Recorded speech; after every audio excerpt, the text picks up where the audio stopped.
For sure. Like, would you know where to start looking for them, or like what's missing to kind of get that whole process going? I think it's because I think I'm picky with humans, and that sounds so awful to say, but it's just I have expectations of people being proactive, that I don't have to use my mental capacity to tell them exactly what to do and like manage them, because I could just have done it myself.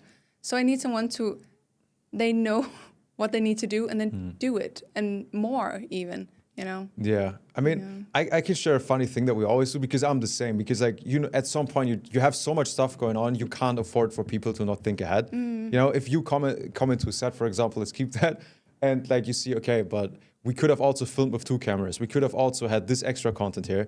Like they're costing you more time. And what we always do is in the hiring process, we're always trying to filter out the people that are not that, you know? So ideally we get like 5 applicants that are all super proactive, and then we can just pick the one that fits most.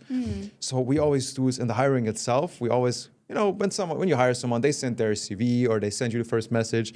We always tell them, okay, tell us a little about yourself. What's your name? All this stuff.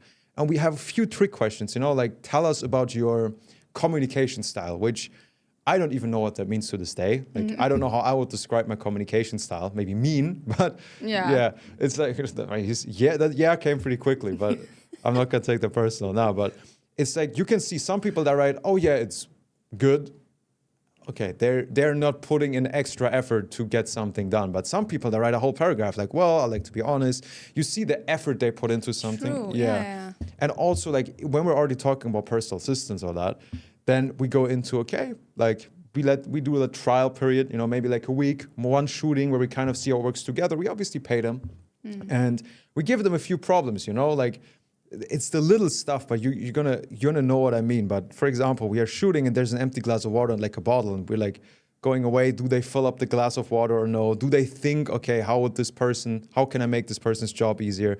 It's like all of those little things, and by the end you get a good idea on, are they able to kind of own this position, and do they understand the core task? But would you look for someone who had like experience in service? Possibly, yeah. I mean, there's multiple positions. We try to also look at multiple markets. You know, there's students who are pretty cheap, which is good, and they're pretty open to a lot of stuff. Like as dumb as it sounds, you can shape them into like, say, hey, this is what I need, and they're like, okay, cool. They're happy to learn. Yeah. Otherwise, I mean, personal assistants, you can just literally look for them. There's great ones. Also, people that have been, let's say, assistant producers, or people that have been helping people with content, right? I think also in Cyprus, there's a lot. Oh, yeah. So if we would put it into a game plan, I would probably kind of look, okay, where are the job hiring platforms? Where are like the sites and the places people usually look for jobs? And like, can we maybe filter something like that for sure? But I'd say also the task itself isn't that complicated. It's just like people that are open to learn, because I think you're pretty good at like telling them exactly what you would like. Like, hey, I just want to not worry about shit anymore. I just want to go in there, and that will include you doing this, this, and this. But yeah, that's how I'd go about it. But also, I have to admit, like a personal flaw. I like when we are equals, and the conversation, there isn't like the dynamic isn't off. I don't want to have like authority over them. I hate that feeling. And then I think I shoot myself in the foot, because they feel too comfortable and they don't see me as their boss.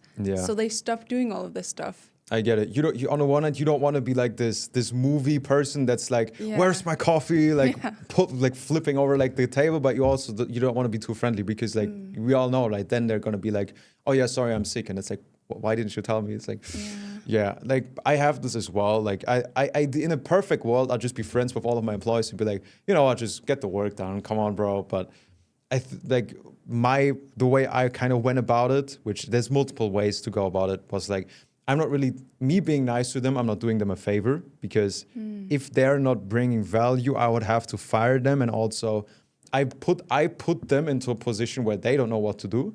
So I kind of, at some point, it took me a long time. I reframed it as, I'm being nice to them by just being able to be strict when it needs to. Kind of this uncomfortable truths with this comfortable lies. But I think you can manage it. Like, you can still be very respectful and not see them yourself above them, but also be as like a service provider and you paying them for the service. Like, hey, I would need you to do this and this and this. Can you please stick to that? Like very calm, I think there's a middle way for sure. But I think it also depends on the person. Like I've had employees that we've hired where it just clicked, and that would be like one thing. Have you heard talk about me about like the beer test when I hire people, like if I would get a beer with them? No. It's like one of the things every time we finish interviews, one thing I just sit back and I'm like, I've talked to them, right? I've gotten to know them as a person, and I'm like, could I see myself just going to a bar, getting a beer with them and just like talking, or being stuck at an airport for 10 hours? Like, would I be able to do it with them and they wouldn't annoy me? And every time I'm thinking, not really, like more than 1 hour with this person, I'd be like, not sure. Every single time there was some issue with them, and I think if you talk to like a personal assistant and you're like, yeah, like I could get a beer with them, I could normally talk with them, I think that eliminates a lot of it, That's a good way of thinking, yeah. Yeah.